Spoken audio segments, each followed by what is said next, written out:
네, 소개 감사드립니다. 중앙대학교 병원 장우진입니다. 오늘 제가 준비한 내용은 칩 PCI에 있어서 MCS의 역할에 관한 내용입니다. 칩 PCI에서 뿐만 아니고, 이제 MCS는 우리가 사용할 수 있는 MCS는 크게 4가지 정도로 되는데, IBP, 임펠라, 탄데말트, 이제 VA, 에크모인데, 그 여러 가지 같은 MCS로 묶이긴 하지만 너무나 이제 디바이스의 이제 역할이라든지 기능이라든지 프로시저가 다르기 때문에 그 내용을 좀 잘 알고 치료하시면 더 도움이 되지 않을까 싶습니다.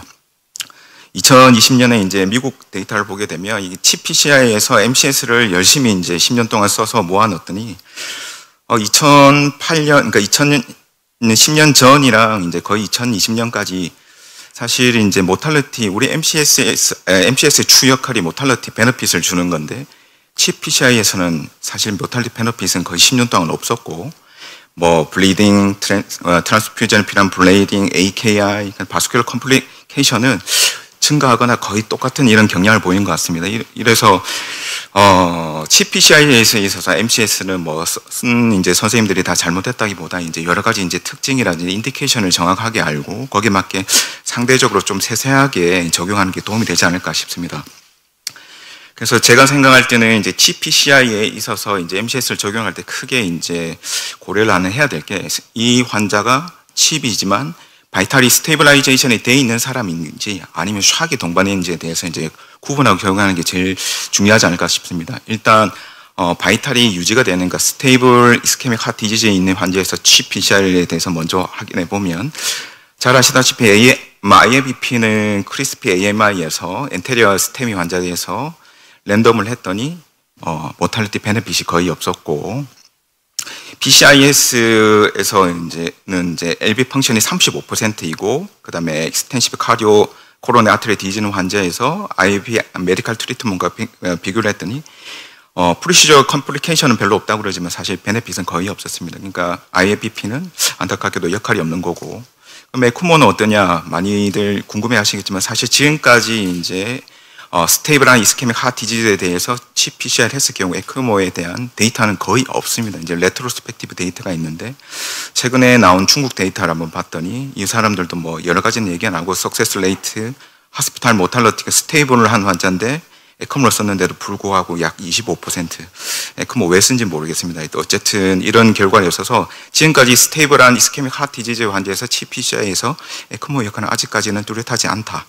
이렇게 이해할 수 있을 것 같고 많이들 이제 헷갈려 하시는데 그 여러 가지 임상 사항에 맞게 적용해야 되겠지만 에크모는 그야말로 이제 카디오제닉 카디악 어레스트 환자에 대해서 브리징 세라피로 하라고만 인디케이션을 받고 있고 가이드라인에서도 그렇게 권고를 하고 있습니다.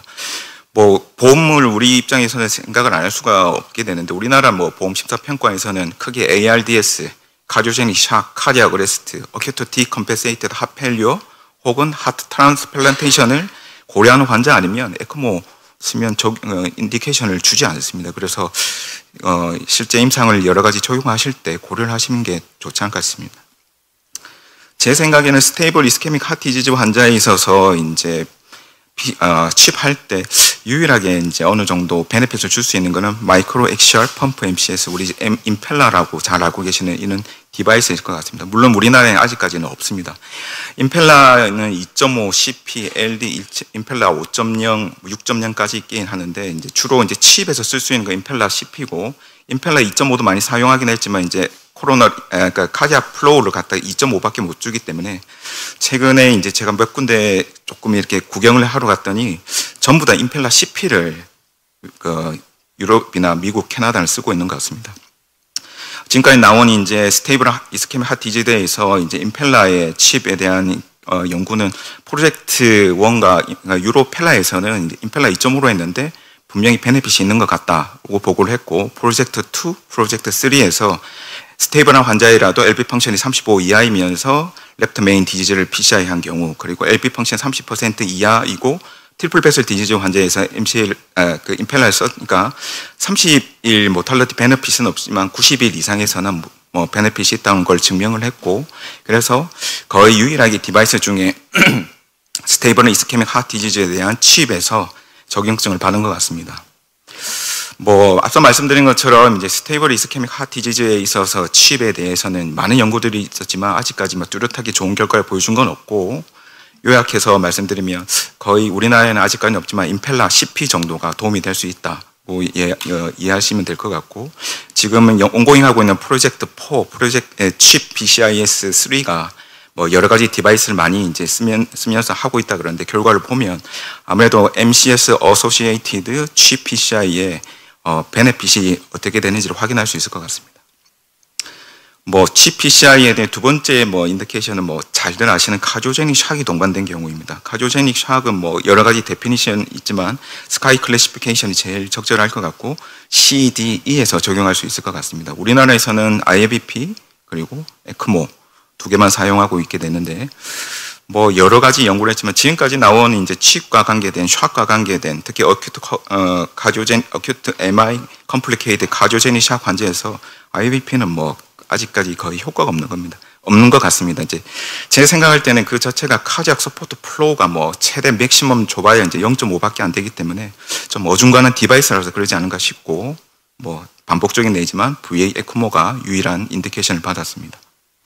그럼 VA 에크모를 포함한 이제 MCS를 카디오제닉 샥 환자에서 언제 적용할 거냐가 중요한데, 많은 선생님들 임상에서 고민을 많이 하실 것 같은데, 뭐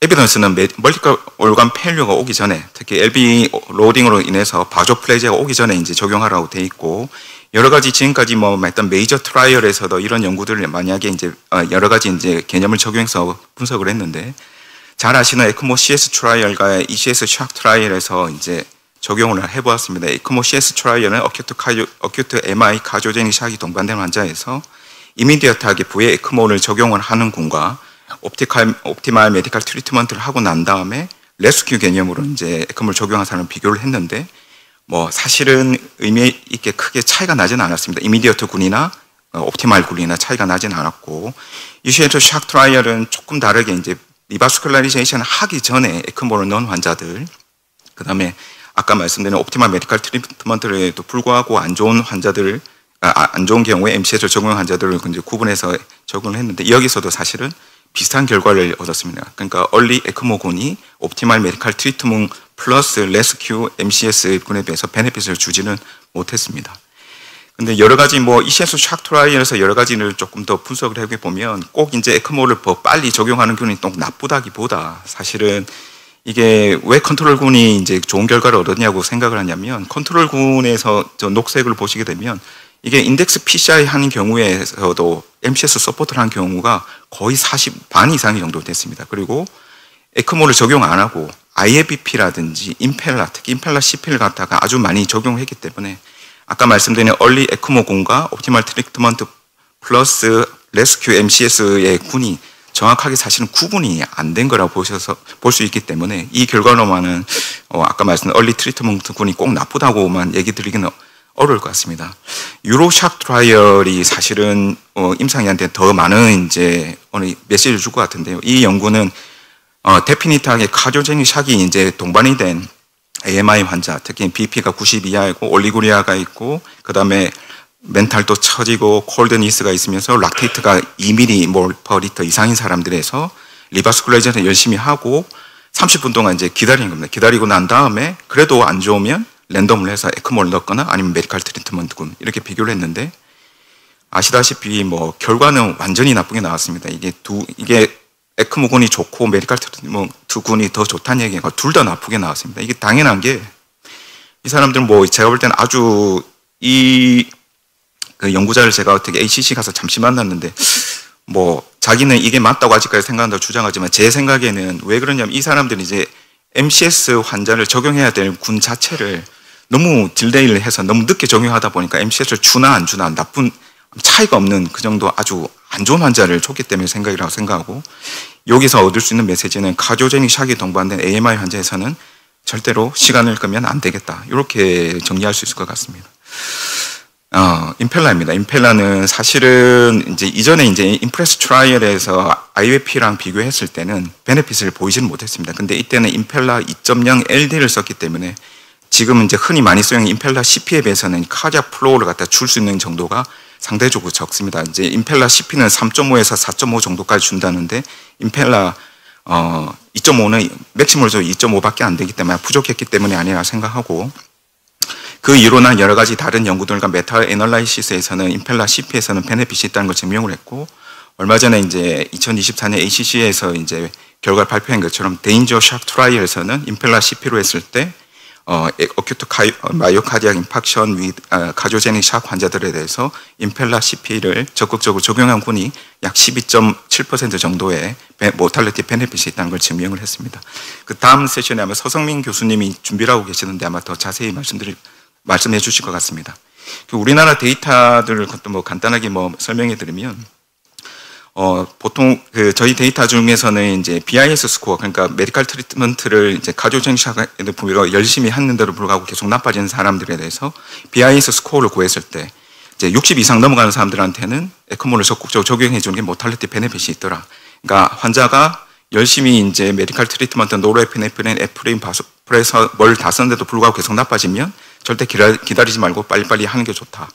그리고 리프렉터리 카디오제닉 샥이라고 이제 어느 정도 확인이 됐다 그러면 적어도 한 1시간에서 50분 이내에 적용을 해야지 환자 모탈리티 베네핏을 줄 수가 있다. 그렇게 결론을 내릴 수 있었습니다. 그래서 요약해서 말씀드리면 PCI에서는 크게 이제 두 가지로 나뉠 수가 있을 것 같은데, 이제 카디오제닉 샥이 있냐 없냐에 따라서 이제 적용하는 MC에서 적용에 대한 인디케이션은 달리 해야 될 것 같고, 카디오제닉 샥이 있다 그러면 적극적으로 빨리 하는 게 더 좋을 수 있다. 만약에 카디오제닉 샥이 없고 스테이블한 이스케믹 하트 디지즈 환자라 그러면 PCI에서 MC에서는 사실 적용증이 없지만 여러 연구들을 보게 되면 크게 이제 세 가지를 권고를 하는데, 코로너리 디지즈 리전 캐릭터리스틱에서 3베슬 디지즈 혹은 싱글 서바이벌 베슬에 대한 PCR을 할 때, 그리고 환자의 베이스라인 캐릭터리스틱에서 LV 펑션이 35% 이하인 경우, 이런 경우에는 적극적으로 MCS를 적용하면 좋다, 이렇게 되어 있습니다. 예, 제가 준비한 내용은 여기까지입니다. 경청해 주셔서 감사합니다.